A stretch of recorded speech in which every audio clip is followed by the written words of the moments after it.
beauties, welcome back to my channel Pravalikamatli. So welcome to another new video, organizing video. So cleaning video. Already kitchen నేను క్లీన్ చేసేసాము. కిచెన్ మొత్తం కాదు, ఒక rack clean చేసేసాము. 3 ర్యాక్స్ నిన్న షూట్ చేయడం మర్చిపోయాను. సో ఈరోజు ఫుల్ వీడియో చూపిద్దాము అని చెప్పేసి మీకు కూడా let's go.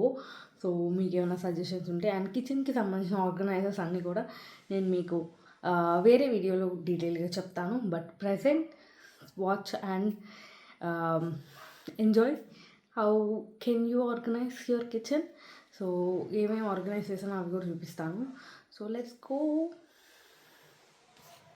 This is the cleaning series కాబట్టి సో ఆల్రెడీ ఐఎమ్ రెడీ.